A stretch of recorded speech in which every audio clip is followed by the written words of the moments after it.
Hello. Hello, indeed, and welcome to It's Your Time You're Wasting Oh, with funny emphasis there. It's because I always think of it as it's your time. No, it's your ah time you're with wasting. David over there and And me Martin over over there, here. over there. Over there, indeed. Yes, you've got to point in the right direction, and I Very hope I difficult. hope some people will join us, but you never know. And if you haven't joined us yet, or you're thinking of joining us, please like and Shame on you. subscribe. Please like and subscribe to us and see what Yeah, wonderful things we get up to most of the time or weekly. they can't really they can't really see most of those things, can they? They can do, not straight away, but they could do if they want to zoom around in our back catalogue and all that. Right. You're moving around. Okay. I am. I thought get that out of the way first. Anyway, look. Enough hilarity. Quite a somber themed show this week, Martin. Yes, we're looking at what can schools learn, I suppose, from the terrible murder of Charlie Kirk in America, which by now everyone probably who's watching this at some point will know about. And particularly because he was someone who went into schools and universities and colleges to debate, to discuss ideas, and some of which people took exception to, and some of which people supported, depending on their point of view, Of probably course. before they went along to it. There is also of course, the dreadful thing we need to think about the family he left behind, and his Yeah. kids, and it's I was listening to it's a very his personal effect his as well. widow's response I on haven't the seen radio this that. Yeah, morning. Okay, yeah, she says that a fire has been lit and that she's going to continue his campaign. She's going to continue his campus tours, and right.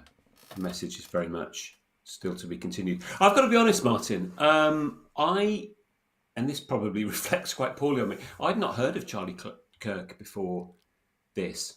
Right, I had, Mm. and I'd seen a few of his YouTubes and interviews and various things, and I've also seen a few now, but yeah, yeah, I hadn't. Mm. and also critiques from various angles of some of the things he was Yeah. saying, and I also saw his Oxford University, and I think he Okay. did the Cambridge University unions as well. I can't vouch for that, but I think he did, and yeah, I find his techniques of debate were very interesting. That he tends to try to bring the discussion round to his strengths. So there's an example.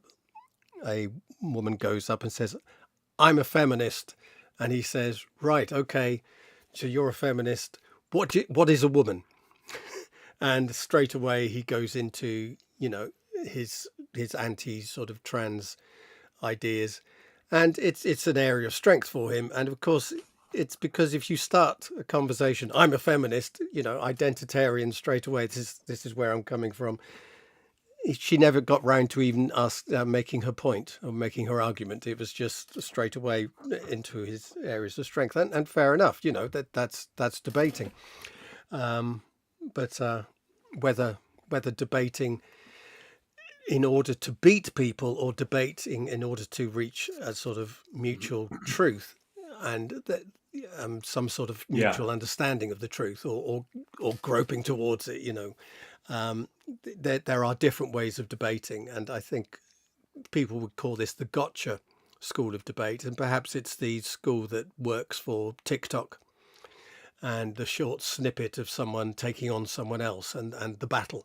But that is part of debating, without a doubt. That is part of debating. But Yeah. it's not the only thing that you get from debate and conversation and discussion. Yeah. So it's a particular view of debate, isn't it? And as you say, that form of argumentative, persuasive, combative dialogue is is maybe not the most productive way to I, exchange ideas. I don't know. I mean, you've got famously Christopher Hitchens back in the day, and what was at the time, and I saw him a few times. He even gave me a bottle of wine once, for goodness Yeah, sake. you've told this story endlessly, But Martin. my anyway, let's not talk about that now. But the famous thing now has become the hitch slap. It's called, which is in the days of social media, the hitch slap, where he slaps you down within a minute or so, or of debate. But his debates, of course, were longer and more engaged and more respectful than perhaps they come across in a bit of TikTok. But he was quite acerbic and witty as well. Sure. So you can celebrate the slapping of people down and the winning. I prefer to see the longer form debate and the way an argument unfolds over time rather than the quick snippets that we perhaps get nowadays a lot. But another part of social media is the long form video, the long form podcast. You can hear people talking for 2 hours and unfolding a debate. So it's not all TikTok these days by any means. No, absolutely. And whatever we think of that form of debate, it's a lot better than shooting people. God, yeah.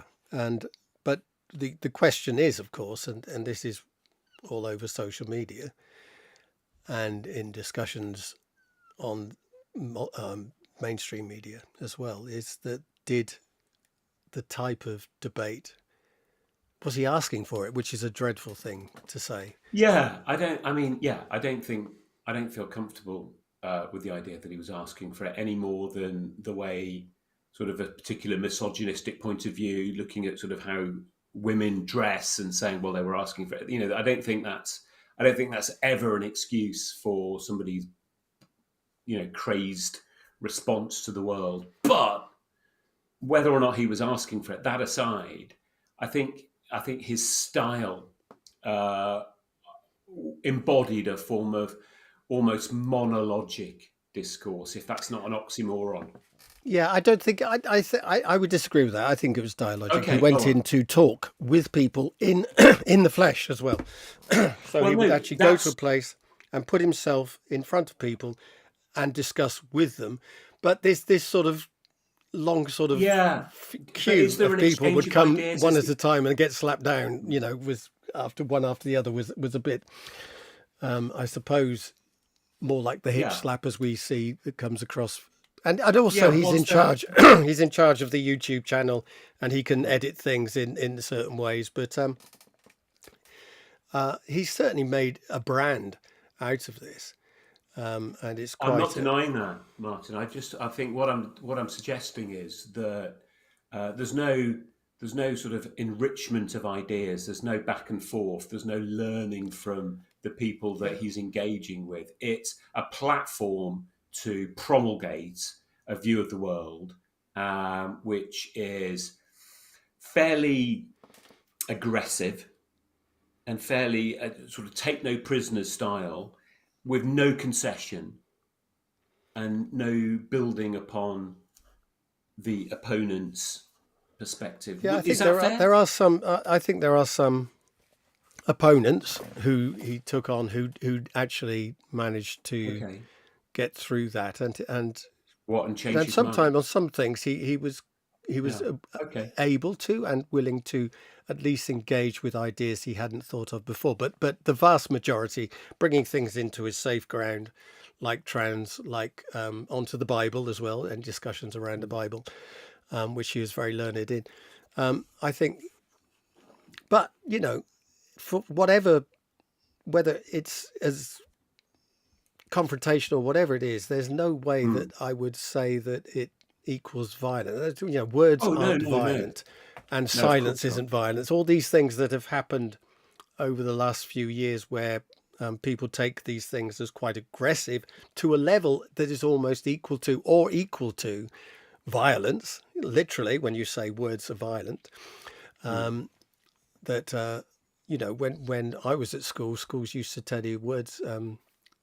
Sticks and stones may break your bones, but words can never hurt you. Things like that. We were brought up to not believe that words had the same effect on us as Yeah. violence. But it's interesting that, of course, with bullying and other things, which can lead people to, self-harm, commit suicide, various other things, that perhaps there is an element where words can really hurt, and we have to deal with that. And how schools deal with that in a atmosphere where we're Yeah, also saying that words aren't yeah, violence and all these other things, we get ourselves into all sorts of twists and turns, where logic can't quite go. yeah. So words themselves aren't violence, but it's probably true to say that words can be used violently. Um, that they can certainly be used to cause harm, and that's worth framing within the discussion. I just wanted to share. I think what's really interesting is that I said at the top of this that I wasn't familiar with Charlie Kirk before this, before he was killed, and I've since watched a range of his videos. And honestly, there's not much. I can't find much common ground between his view of the world and mine, which is fine. Um, and and obviously, as we've already said, a formidable debater. So somebody that probably would have tied me in knots had I tried to challenge his view of the world. But I saw that J.K. Rowling, of all people, who's obviously got a bit of a tribal following and the opposite, put out a tweet which I thought was really well crafted. And she says in this, if you believe free speech is for you but not your political opponents, you're illiberal. If no contrary evidence could change your beliefs, you're a fundamentalist.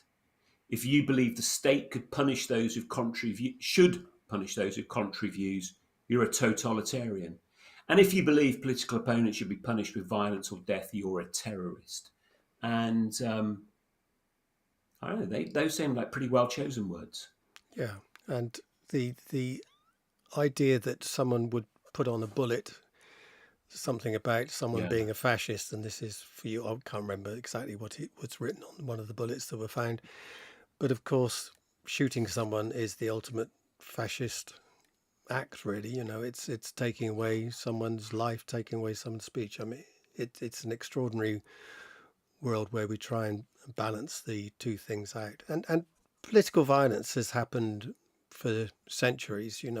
It's not something that's just a feature of the left versus the right. It's also the right versus the left, and other things as well.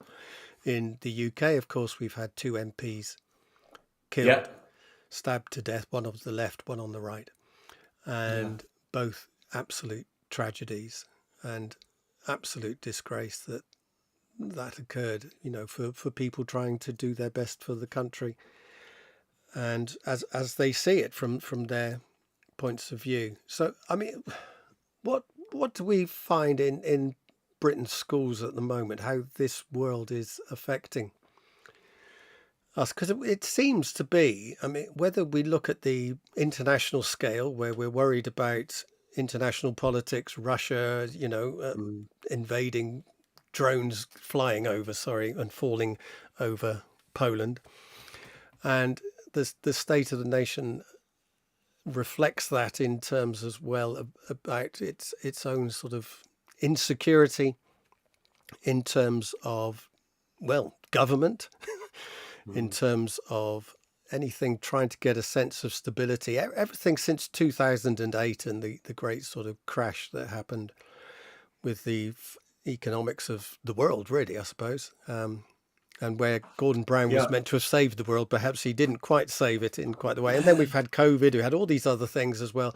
And it seems that a lot of people certainly are finding their lives to be insecure in terms economically, but also emotionally, also in terms of how they think about the world around them. And this isn't helped by Yeah. social media. It isn't helped by 24/7 news, and all these things that perhaps add to people's anxiety. And quite a few of our kids are reporting themselves to feel far more anxious than kids of Yeah. previous generations.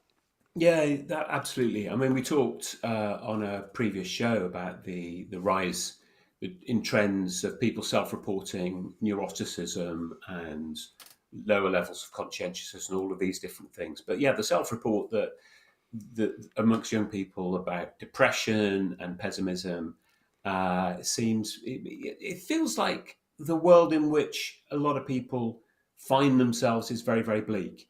And so that's a huge challenge for schools. There's a much greater need to discuss and be aware of mental health.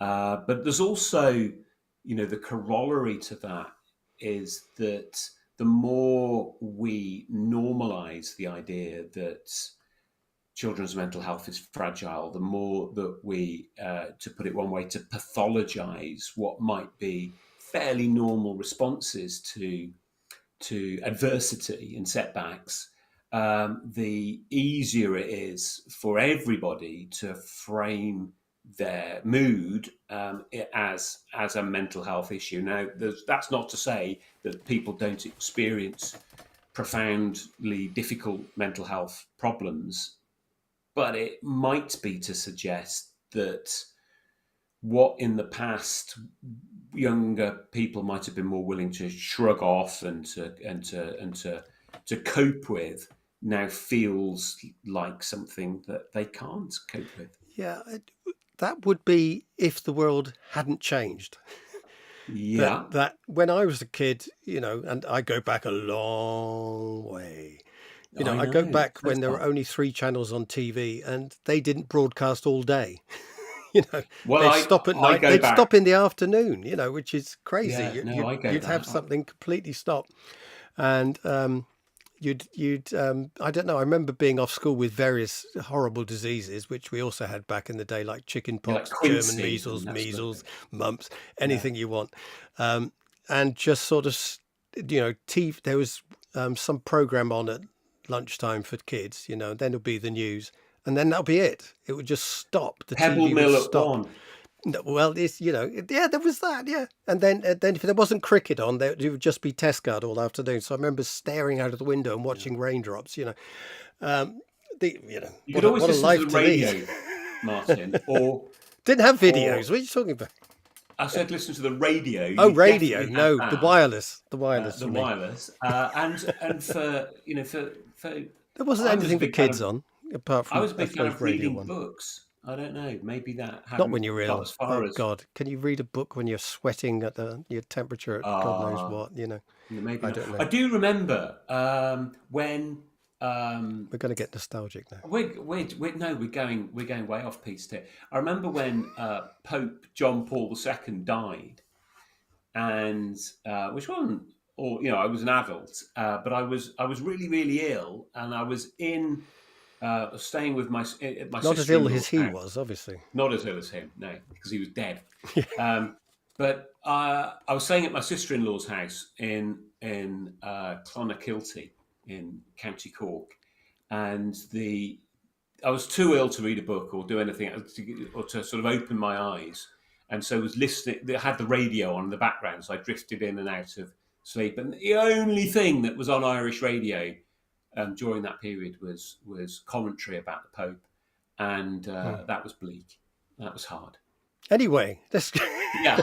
but the point being, the world around us Yes. now is so busy. There's so much stimulation that actually, if you never get downtime, you never get. It's possible, that those moments of boredom, where your brain had time to relax, to adjust, and to not think, even just to drift away. Now we've sleep. replaced that with constant stimulation, and it might be that this is reflected why people who perhaps people say, oh, look, nowadays everyone's got ADHD, everyone's got autism, all these things. Perhaps we created a world which exacerbates those very conditions by the type of world we've created around us. So people are more anxious, people are more distracted than ever before, and those two conditions that perhaps in the old days you would have coped with are less easy to cope with, and more to the fore. Perhaps. Yeah, that's fair. So with that being the case, what can schools do against a rising tide? We can't stand Canute-like in front of the oncoming tide and will it back. We have to be able to move with it. And what does that look like? Yeah. We're sitting on So I remember Canute, like you said there, Canut, isn't it? Canut now, isn't it? CNUT. I've got to be careful when yeah, I put that in the right I'm order. I'm pronouncing it Canute, Yes, but if you that's want, old if school. you prefer, yeah, uh, Anyway, yeah. So if you we know say who I that mean. the mood of the country is one of high anxiety, let's call it like that, perhaps, and that people are worried about there's a tinderbox sort of feel. I mean, today we've got the Tommy Robinson March in London. Yes, we have. Yeah, we have. We've It got every single London feels a football bit team Cable Street, playing doesn't it? within the capital, which seems crazy. And we've got the last night of the proms, if you want to add another level of Wow, that'll be dishevelment. wild. Well, people might be carrying their flag in, wondering, am I actually on a Tommy Robinson march or am I going to the last night of the proms? There's probably some sort of I think there's some strange sort of crossover. coming together. Yeah. So yeah, But people waving their Yaxley lemon flags. that Yaxley Lennon. Yeah. Ah, come on. Is it? Yeah. Lennon. No, As I'm as sure in it's John Lennon. Lennon. I know where you're going with that. Yeah. Yeah. But in terms of this sort of tinderbox, how this comes into school, and there are people in your classroom who will have views which are perhaps stirred up as well, and Yeah. I mean, what do you do in the school? Do you repress them? I remember Yeah. ages ago I had to do when I was a form tutor, which is a very long time ago, Yeah. where I had to do a talk on race to a Mm. class, and this was one of those come in the old days. You had a book, not slides, but you had a book in front of you, and you had to go through the lesson plan as planned because it was PSHE and it wasn't sort of planned by the teacher so much. And going through it, and I had two kids in the class who were both children of BNP councillors, and Okay. they were racists. And Yes.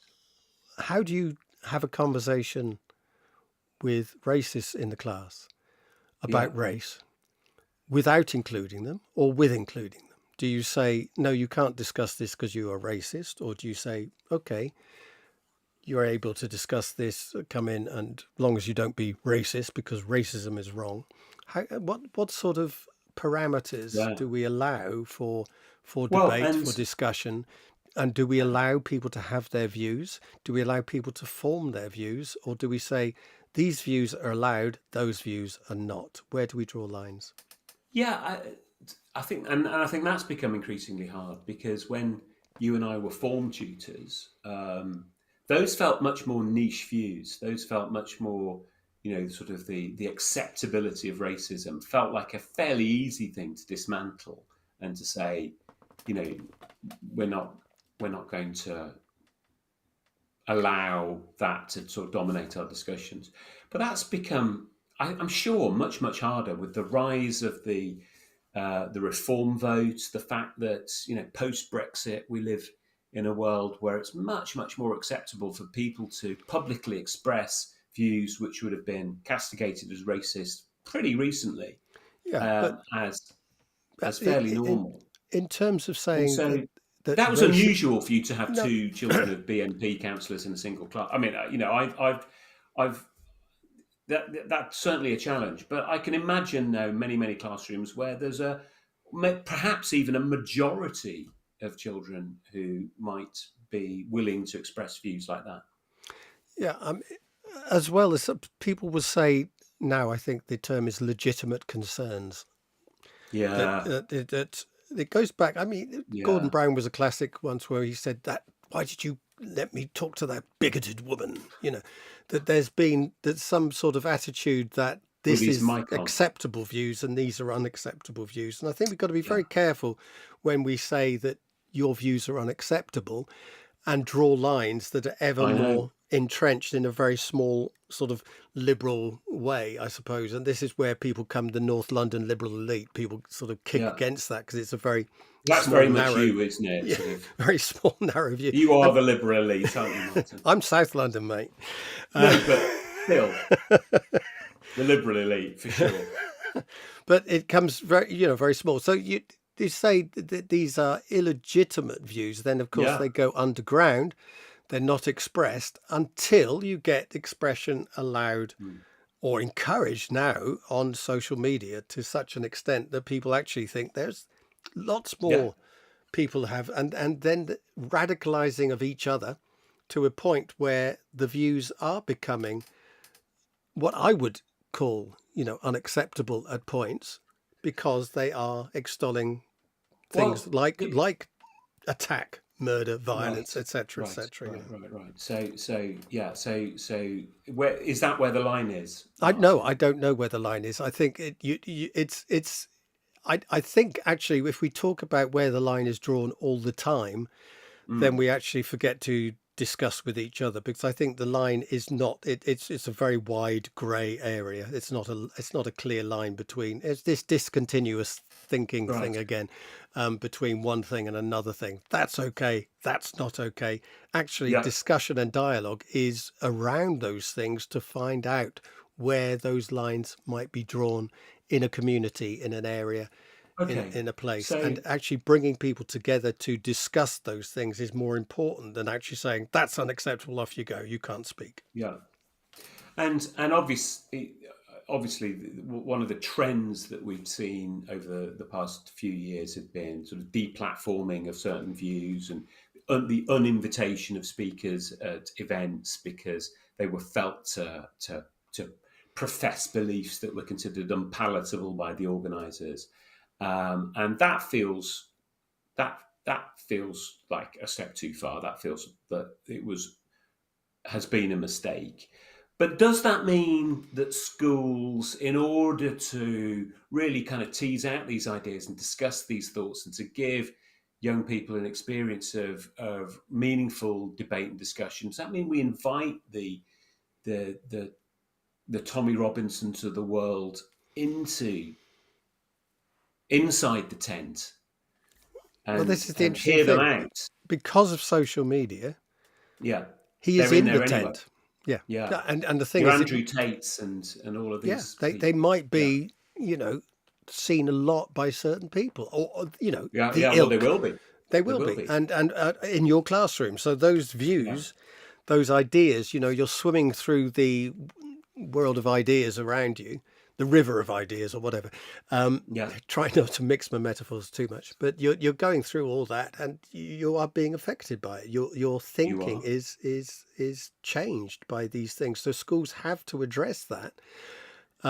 Well, If you you're say they just have to. They They have to, but have do to they? address that, yeah, because it's just as you had to address anything in the past. Because if you're a school now in America, or Mm, the college in Utah, the most obvious one, but you've got people now on social media who've seen straight away, within minutes of that occurring, the most yeah, horrific image of someone being shot as they were yeah, speaking, and that's gone around the world, and it's young kids seeing this as well as older kids, as well as yeah, adults. As it just yeah. appears on your media without any responsible adult. I mean, if only Elon Musk was a responsible adult, if he took the sort of line of fathering people in I'm the father of this site. I need to, whatever. I'm trying to use Do you want to conservative be terms here, but a more paternalistic a Musk? Is that what paternalistic, we're yeah, after? it took a view, but he doesn't. He just let's just let kids see anything, and encourage it. Mm. It's an extraordinary thing. So kids, schools are getting the fallout from all this, whether they do it by ignoring it or addressing it, doesn't matter. It's still taking an active role within it, even by being Okay, inactive. okay. All right, right, right. So what you're saying is that schools have occupied a position if they choose not to discuss these things within the space of school. Yeah. Right. So choosing not to talk about something, to air opinions, is an act, Hmm. and the we can, and that then cedes all of the territory to those who are prepared to have these discussions. These people making videos on TikTok and YouTube and wherever else, and that essentially means that the contrary view isn't heard at all. The contrary view isn't Is heard that at all, or those ideas tested out through discussion yeah? in a class situation. Now, I'm not saying that the class situation should radicalize or take away people's views or stamp them down or anything like that. What I think is lacking in the online space, or we're on it, we're on that online space at this very minute. What's lacking is human to human contact, that it's seen through Right. screens a lot of the time. And what you haven't got is that relationship. In the classroom, you have relationships with people who are in your space, whether you like it or not, with whom you can You've got to get on with discuss. them one way You've or the got to other. get on, and you might be, you might be friends, you might be frenemies, you might be lovers, you might be whatever, whatever it is, but you are listening to each other's viewpoints actually has a different impact, because you can Yeah. see the person in front of you and you have a relationship with them, whether you like them or not. You have a relationship with them and a respect within that space for each other. And I'm using Yeah. respect in inverted commas, Mm. but you have a Okay. Why? respect Why? What do you mean by putting respect in inverted commas? What does that mean? because it's a respect. You can disrespect each other. You don't respect everyone because they're your classmate, but you have a respect for them because they're a human being in your shared space. So there is a respect there for most people because they are face to face. That's not saying that everyone within that space isn't a I bully or mean, isn't yeah. I an mean, egregious you've person. met young people, right? You've met I, I teenagers. used They don't. I know what they're like. I used to be one. Yeah, I've heard that. I find it difficult to imagine. They're not necessarily respectful of each other's opinions, let alone persons. No, but it needs to Um, be honed. it needs to be honed. It needs to be taught. It It needs needs to to be not. practiced. Yeah, it needs to be practiced. I think you learn it through, yes, learning about how to debate, learning Yeah. about the big issues So, behind things, but also so through should we the talk a little art bit of about? debate. Well, right. So let's talk a little bit about that, because I started off by feeling critical of the style of debate. That on the one hand you've got Charlie Kirk, and on the other hand you've got Christopher Hitchens, very much winning, whatever, whether it's long form or short form, very much setting out to defeat an opponent. And that is a style of debate, and you can enter debate competitions, and you can perform really well and get kudos within that sphere. But then there's other forms of discussion, of argument, which have different intentions. So Bakhtin was an interesting guy who very much argued that I mean he saw communication as quite different. People might have heard of his dialogic principle, and he claimed that the to be, he felt, meant to communicate dialogically, so communicating in a way where you are in dialogue with others is part of being human. It's part of being alive. It's part of being connected in a ceaseless conversation. So you can't speak or think without using someone else's words or ideas. And these words are, and this is quite a sort of famous quote that he talked about as the words we use are a site of struggle, where our voice contends with that of others, and our thoughts, project across time and space to contemporaries, as well as all of those that have gone before us, and forwards in anticipation of those who are going to respond later, and that I think the really interesting thing, I think, about Bakhtin was that he saw listening and empathizing with contradictory thoughts as inherently worthwhile, as something that that rather than that sort of Hegelian view of dialectic, which I'm sure you can sort of shed a bit more light on than I can, it doesn't have to lead to agreement. It's that the exchange of ideas is worthwhile in itself.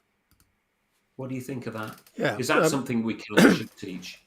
Yeah. I mean, there's lots of different forms of what we call dialectic and Yeah, yeah, dialogue and dialogic, and each have a different of type of course. interpretation, and sometimes used interchangeably and sometimes used correctly, Yeah, if you like. I don't think it matters too much, but the idea that you can't have debate, that does result in winning, I don't think is right either. But I think that you foster hang on. Say different. more about that. Well, no, you can't. I mean, I don't think that we shouldn't have debates where persuasion is an important part of it. That we have, a debate around, and classically, schools will just go, should school uniforms be banned or something ridiculous Yeah, like that. It might be a debate about a text you're reading, and I think or it might be a more political debate. Whatever it is, yeah, I'm not saying there isn't a place for that, but I do think there is a place for more dialogue in certain subjects at certain times where it works, around not just what their classroom is usually about, but also about the great arguments of the time, the contemporary arguments mm, of the time. And I think right. where that is on the curriculum is somewhere that I think has less and less of a space Mm. these days. I think, as far as I'm aware, it does anyway. I'm not sure if that's true or not, but do What you? do you mean? Sorry, just let me check out what you're saying there. Well, certain subjects, perhaps where debate used to be more of a part to it, and are now sort of being moved to the side because there's a lot of content to get through. Oh, I see. I mean, yeah, maybe. I think there's a sense often within schools that yeah, we're covering content, we're teaching kids the right answer. So kids are getting a monologic view of the world perhaps from their teachers, from their curriculum, and they're not invited to critique what they're being taught, Yeah. which, to the extent that that's true, is it a surprise if they are uninterested or disengaged by that experience? Yeah, And and also, so what I think this goes back to Nietzsche. Would you believe the idea of perspectivism? I would go on. So the idea of perspectives, seeing and knowing that the more we Yeah. allow, more people are allowed to speak about a matter, the more different eyes we know how to bring to bear on one and the same matter, that much more Mm. complete will our concept of this matter, and in fact go towards an objectivity through to all the different subjective eyes we've got looking at something. So that sort of dialogue where lots of people's views come together and we try to arrive at some sort of soft conclusion, not a hard conclusion, some sort of soft way of sort of continuing that dialogue. I mean, this is the other thing about the liberal arts, if you like, the that we have the great conversation of humankind. And Michael Oakeshott Yeah. says, we don't worry too much that we might not reach a conclusion as well. No, exactly, which is very much in line with Bakhtin and his idea of double voicedness, that it's the hearing of your own voice alongside another's voice, which leads to understanding. So the difficulty then, I think, in a school space, is that kind of encourages and presupposes that we're going to listen to and empathize with racists in order to have a better understanding of what's going on. Have I put that too bluntly? Right. You might have put the line of what a racist is bluntly, but Right. that would be the discussion. Yeah. So would that, Yeah. rather than say you're a racist, it would be, Yeah. is Yeah. No. this, No. No. no, Yeah. no, What no, is no, right? but is this a racist thing? So for Yeah. example, let's say that if we were discussing the picket outside the hotel in Epping, Yeah. now we might say that, okay, so someone in that hotel who's, these are asylum seekers, Yeah. in that hotel sexually assaulted a young girl, which has now gone through the courts and it's been said, yes, he did. Yeah. Should there be a picket outside the whole hotel because of that one crime? Because then you might say, well, everyone in that hotel is potentially a criminal. But if you just sort of, we haven't got a picket outside the royal family's residence, even though Prince Andrew, etc., is a etc. predator. So are we? Doesn't sweat much, does he? Yeah. Are we reacting in ways that could be considered that you're identifying a group as a different type of values, because one bad apple amongst that group? And you could say that that is a racist thing. Now, there's no way I would say that everyone on that picket is racist. Well, I think that's a different thing. But you could say that that Yeah. could be deemed as a racist act. I don't think in a So, but I classroom think you're not in the classroom no, trying to say to that kid, no, you're racist, you can't say that. no. You say that could be But considered a racist thing because. I think it's not too much of a stretch to imagine that some of the people on that picket are racists. Yeah. Not all of them, but there are definitely some of them that I would suspect that of, and maybe they would even say that they were. I don't know, but let's say that for the sake of argument that there are people who we would both consider to be racists who were there. Do we listen to them? Do we empathise with them? I think you listen to everyone, yeah. I think you listen to every view. I mean, I don't know what you're saying about we now. Are we saying we bring them into the classroom and discuss? Yes, I am. I am saying right. that, yeah. I'm saying in the classroom, when you're discussing, there might be people who empathise with that viewpoint.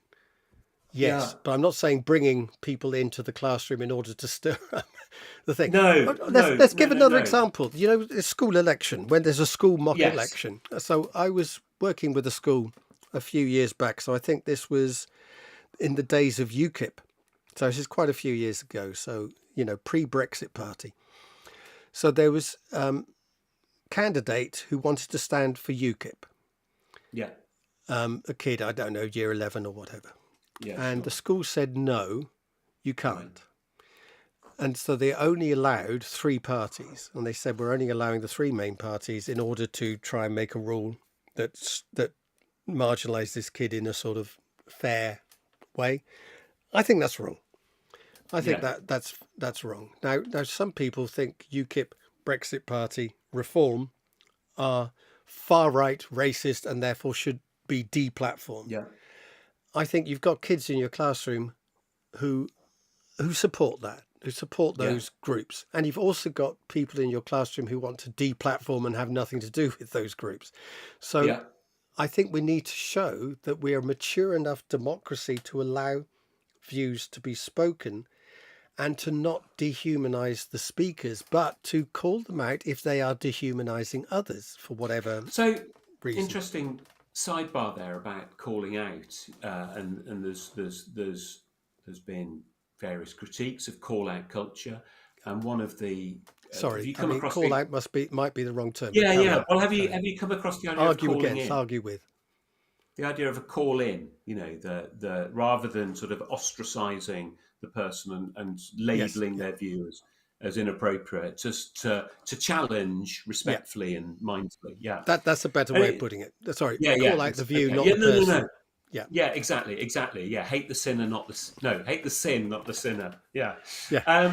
Which maybe sort of segues to some studies that have been done on well-being. So there was a project that Anna Freud was leading at UCL, Education for Wellbeing, looking at interventions that gave students tools to process disagreement and uncertainty, with the view that one understanding of well-being is about being heard and about listening to others and having your views respected, if not validated, and that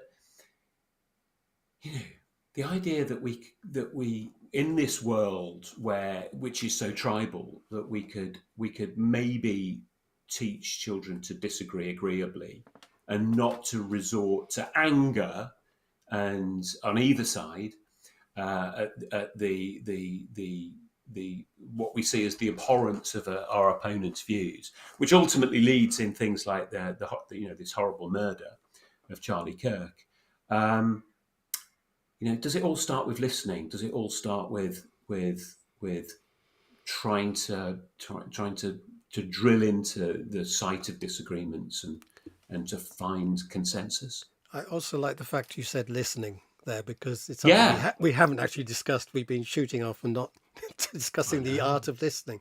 That actually trying to find out what your opponent is trying to say, or what your friend is trying to say, or what your neighbor is Yeah, trying to say, and to try and find out and get some sort of thing. In the art of rhetoric, one of the things you do is to try and sum up your mm. opponent's view and to try Yes. and put it in a way that is fair to them. So you really That's get the bones. Rappaport's first rule, isn't it? To Yeah, you really get the express your right. opponent's view so well that they go, "Thank you very much. I couldn't have put it better Yeah, myself." that sort of thing. So to show you really, really understood. Yeah. And one of the ways you do that in debates and formal debates is to swap sides, to Yes. argue from the Yeah. opposing viewpoint. And that's really a helpful way of I really doing think things. that's a great thing that students are asked to argue things that they don't necessarily believe. Yeah. Yeah. And because a lot of the time we don't know what we believe, of course, it's only through discussion and dialogue that we Yeah. can come to some sort of conclusion. The trouble is, I think now, because of social media and the short snippets that we go Mm. through, we are invited to make a conclusion too quickly about things and to put it there, and it's there forever. Yeah. People can then say, "You said this. Oh, I've got to The defend this because I algorithmic said this," and and it's crazy. the algorithmic response, which is constantly feeding us support of what we've Yeah, yeah and become more and more marginalized. Yes, so the entrenched. spaces Yeah. where we have dialogue with each other become so much more important. In fact, because Yeah. of that, because we are also not just pushed towards views that share with us. We're also given views that we react to negatively. So we do see the Yeah. opposition's viewpoints, but only in a way that's fed to us that's going to rile us and make us more angry, and therefore push ourselves further away from that type of person. Yeah. Um, the woke mind virus. Oh, that's the woke mind virus. Yeah. So those are I Nazi think fascists, and it I just think goes there's crazy. something about that sort of expressing a viewpoint you disagree with respectfully and accurately, which forces you to entertain the possibility that it might be true. Yeah. And it's only really through sort of testing out what that might be like, if it is a really legitimate important thing to have protests outside hotels with asylum seekers inside in Epping. Let's consider the very, very best arguments in Mm. support of that action, and try and empathise with the people who are choosing to that course of action. And Then, yeah. but then those people are in this ideal world are imagining the world through the eyes of the people inside the Yeah, hotel. and there was, I think, a Sky TV, Sky News yesterday did that very thing. Is put people who have, Oh, who were great! Did in the they? hotel and those outside the hotel to discuss with each other, and I think that is far more interesting than just having one person's view snippet, Yeah, then yeah, the commentator says something, and then we get a snippet from another person, and we never get anywhere. And also, it's about the discussion is about the topic rather than the characters. I mean, the whole news agenda now is so pulled around political characters and narratives rather than actual views and policies and ideas. It's we're more interested about the Peter Mandelson affair rather than what the government is doing, at any one time, and that goes on whether it be parties in Number 10 or whatever it is, mm, rather than the policies and the whole news agenda loves personality now rather than actual to talk about issues and ideas and policies. But anyway, that's by the by. So should we to talk go on? about, Sorry, so yeah, one thing you said about education for well-being, is it yeah. why well-being? What's this got to do with well-being? Right. Well, we started off by discussing the idea that the world's a really depressing place, and that the way we're experiencing the world is maybe exaggerating the negative responses that we're having to it. So, endeavours in schools to address the well-being of everybody in that community sound like a reasonable thing to be engaging in. Right. So that makes people feel better about themselves, or Well, so we'll put a link in the show notes to the Education for Wellbeing project, which is very much looking at the idea that the interventions that seem to work best if you want to support the well-being of students are those that give children the tools to process their disagreements great. to voice their uncertainties and to arrive at new understandings. And that seems to be a fairly positive approach to this concern. Yeah. How about AI? Yeah, how about AI? So Aye, you aye. you sent me Aye, aye.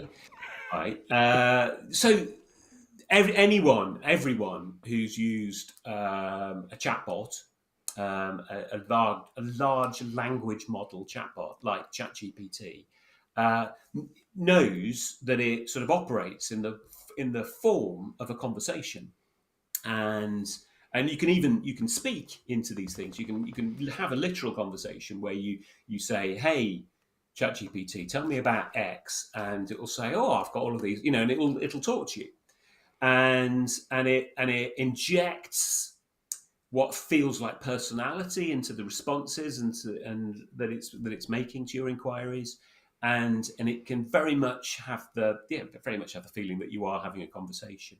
You were telling me a bit of a, you know, well, before I go to that,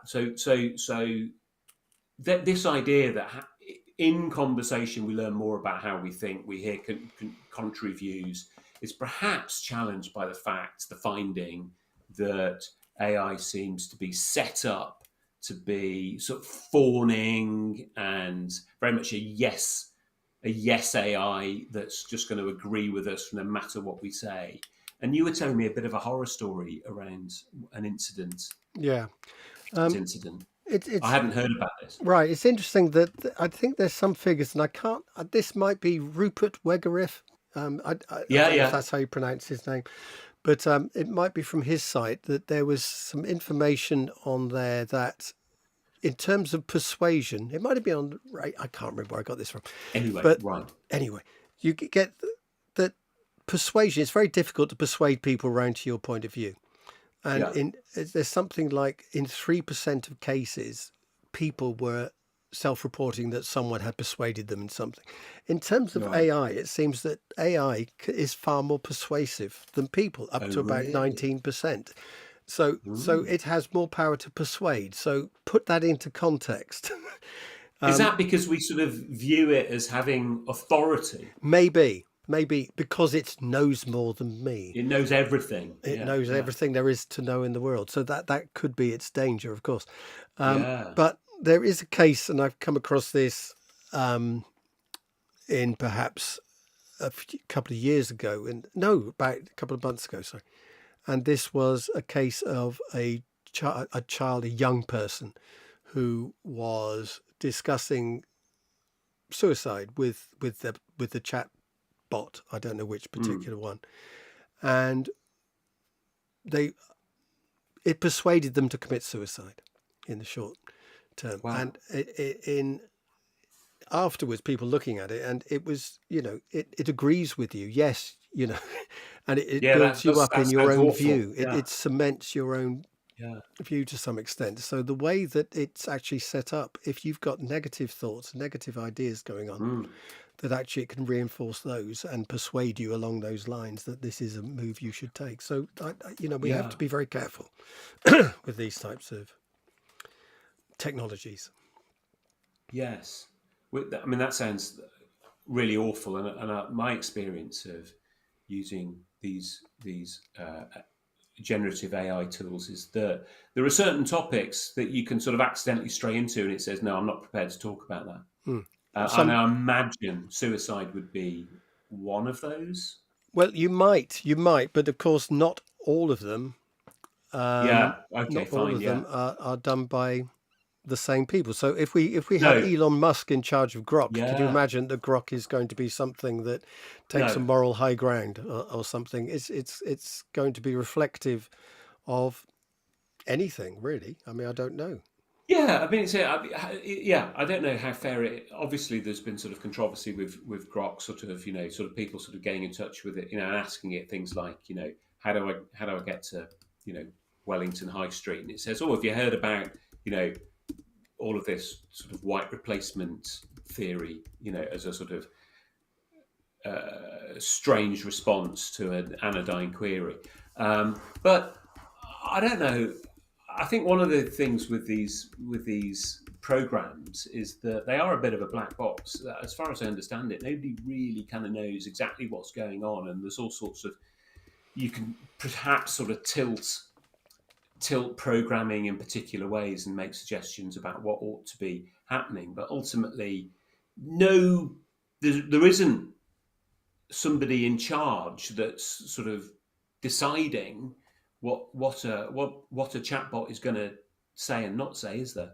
Mm, yeah, we've So we can set them up with the intention that they probe us and they critique our ideas and that they model a dialogic uh, interaction, but we've got no control over what actually happens. I think. Yeah, we just had a comment up there. So Alpha, the Oh, first did one, we? has said we have to be able to have debate without acts of violence, and I think we can Of course, we pretty can we much. can absolutely agree that, but it's. I think it's so. If what we're saying is that we need to listen and empathise, do we also need to listen and empathise to people who are motivated to resolve debate through violence? Yeah, can we? How much do we tolerate those who are intolerable? Um, And there's a line, isn't there? Because ultimately, I was listening on the news this morning that the guy they've arrested, the state of Utah has already sort of made it clear that they're seeking the death penalty. yeah, So, which is, ultimately they're going to resolve the situation, that this horrible murder. They're going to resolve that through another act mm, of killing, whether legally we can call that murder or not, but it's certainly an act of violence, and that it does open the question that tit is tit for tat, yeah. I'd like to like say that I think two of the best responses I've seen from across the pond. mm, One of which has come from the governor of Utah, who oh yeah, actually talks about trying to bring things together in this hmm sort of febrile atmosphere, and also everyone's favourite Democratic Senator Bernie Sanders oh Bernie, good old Bernie, yeah, yeah, yeah, did quite a absolutely, good talk about it as well. So it's good to see there are some voices that are trying to sort of calm things down a yeah. bit. Bernie says political violence is in fact political cowardice. Hmm. So is all violence cowardice, or is it just political violence as political cowardice? And if all violence is cowardice, is seeking the death penalty for this murderer or this alleged murderer cowardice on the part of the state? Hmm. I mean, it also goes to state level as well. I mean, we see what's happening in certain parts of the world, whether it be um, Netanyahu's government bombing Qatar or Putin trying to set Yes, fire rockets at hospitals in Kiev. you Yeah, know yeah. or whatever it is. I mean, But anyway, so where do we end up with in the schools? Can we actually ensure that schools Well, take this maybe on we've got to be board? braver. Maybe we've got to be less precious about, the. I think we need to acknowledge that the vast majority of teachers are going to be socially liberal, and are going to have clear views about the ideologies that they think students ought to invest in. And I think we probably need to be braver about having those debates and discussions with views that we find really, really challenging and upsetting. Right. Can And we just talk to this again? Another comment about this, perhaps. oh You yeah, cannot support freedom of speech and support censorship. I think in schools we have to have a certain level of censorship because we're dealing yes, with children. So there's age appropriateness of true. certain things that, you don't want to discuss everything with everyone of any age. Everyone, I all think there has to no, be a certain way that we for ensure sure. that debate is age appropriate.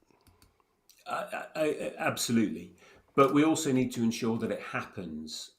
Otherwise, as you said earlier, the act that we're making is perhaps ensuring that children are in closed loops. That they're not having their ideas challenged because we're too frightened to challenge them. Yeah, and we should be, and in the classroom, a teacher is not there to represent the views of. Now, this is also quite difficult because Go you're in on, loco parentis. To some you extent, you do are have responsibility from an adult's point of view. But in terms of discussion and debate within reason, and this is, something that can be discussed within reason, to bring viewpoints that challenge ideas, from opposite views. So you're not there to represent your own views, you are there to represent the views of others, and to play yeah. devil's advocate or whatever the certain rhetorical devices you use. You are there to broaden the range of viewpoints that perhaps someone comes across. So you're not there to say, no, that is blah blah blah, it's out, you can't talk like that. You're there to say, okay, but some people think this, some people think this, some people think this, or this is a viewpoint from this angle, this is the viewpoint from another angle, so that you are broadening the idea of where this fits in the great conversation. Which sounds ideal, and Yeah, it sounds it's like it's not probably easy, right. You can really imagine a teacher getting into trouble. especially if they're being recorded or filmed. But look, Wow. Yeah. surreptitiously, but you're doing it in order to, with the whole support of the nation behind you, because it should be from the nation's Well, point of view that this is a democracy and therefore we want to encourage yeah, different viewpoints and different things within school, but we do it sensitively and carefully. yeah. I mean, so obviously our society is democratic, but schools aren't democratic. And I think that's really important to sort of bear in mind that they Nope. exist within a democracy, but they are not democratic institutions. They're extremely Well, hierarchical. right. And Okay. So hang on. We're not saying that we're a democratic classroom, if you like, right, or a classroom that is becoming at best, they're forming benevolent dictatorships, aren't they? no, but forming the next, you know next democratic generation coming Yes. through. You can do that in a way that doesn't mean we vote on everything. No, Right, for who wants sure. this debate? No one. Yeah, Everyone yeah, puts up their yeah, yeah. hands. We're not going to have I'm the not, debate then because most of you don't and want it. End obviously, of. Let's move we're on. not talking about, radical plebiscite, in every decision in every classroom. No, but what I'm saying is that the way schools are structured is not democratic, so that you've got somebody at the top that makes all of the decisions, and everyone else broadly has to go along with it. And so that as an individual teacher, we can see our role being as you described. But if that is not, it doesn't matter what the state says, if that's not supported by the head teacher and the board of governors in your school, then you're on a sticky wicket. Hmm.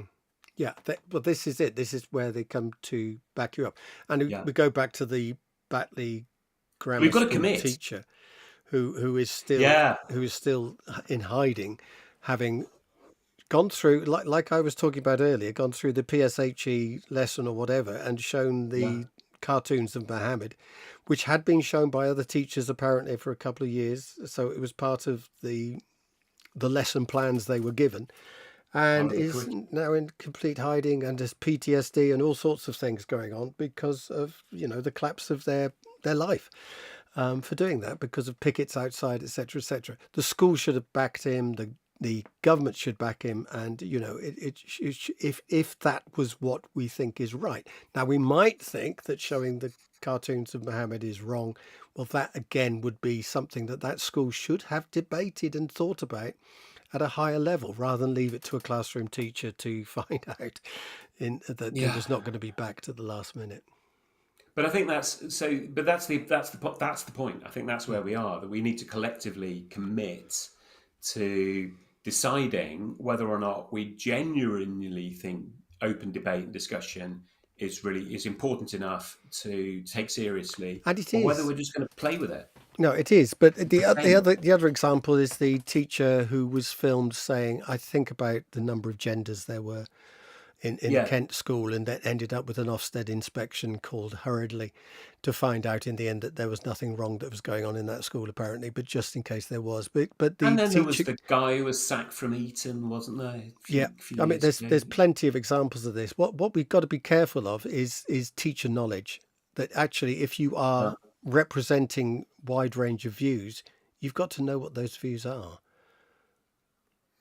it certainly helps. And rather than just express your own half-formed views as though they're the truth, that is not the job. The job is to take a step back and not represent your views, but to represent the breadth of arguments out there, and to say, I'm reiterating what I said earlier, Yeah. actually. Yeah. No, and I think I think it's a really fair thing to say, Martin. I think that the word of caution I've got is that it's one conception of what the job is. It's not the job, and that there's going to be lots of institutions where lots of teachers work who don't consider that to be the job. Yeah. Teach them the stuff, get them their results.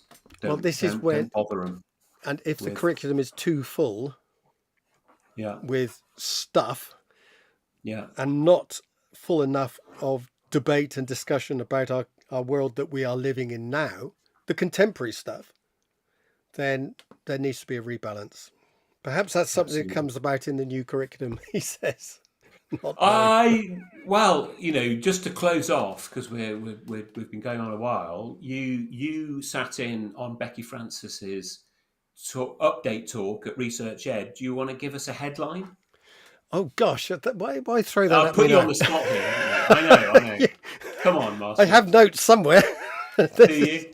Yeah, I mean, there was something that comes into this sort of scope, and I think it was the Right. last comment on her penultimate slide, if I can remember, was Yeah. something about that we don't want to have a curriculum that is activist, or taking sides in argument, but, and this is something perhaps a slight contradiction to that, we do want to have materials that and books, etc., that reflect that the children can see themselves in, I think. So something that's moving beyond just books that are out Bit of there. tension there, perhaps.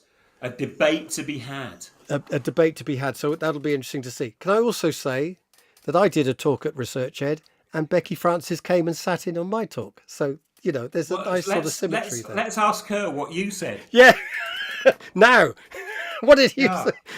Yeah, let's spring it on her. Phone her up. Martin. Good. I'm good. Did that go well? Was she nodding and smiling? She laughed at some of the jokes. I don't know if she laughed at all of them because I didn't just make jokes and then stare at her, So that was the important thing. Did you? Look, thank you, Elle, for saying this is a good discussion. Thank you so much for joining in as well. It was appreciated. Yeah. Maybe next time let's talk about that tension in the curriculum between not wanting an activist curriculum, but at the same time wanting everybody to find themselves within it, and where these the lines are tensions drawn, might lie. and to try and make everything hard and fast one or the other is actually part of the problem, I think. But Yeah, maybe so. Listen, on that thank note, you, Ev, or as always, on that sort of slightly awkward, fumbling attempt to segue to next week.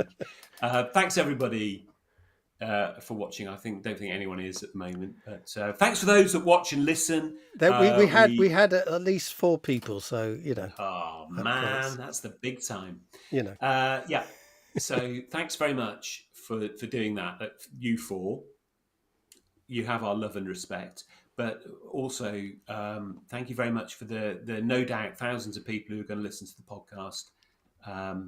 as always, Give us some stars and thumbs stars up and stripes and all that, just to bring it back to where we started. Sugar and spice. Yeah, absolutely. and all things nice. Goodbye, Martin. Goodbye, See you next David. week. Ta-ra. Ta-ra.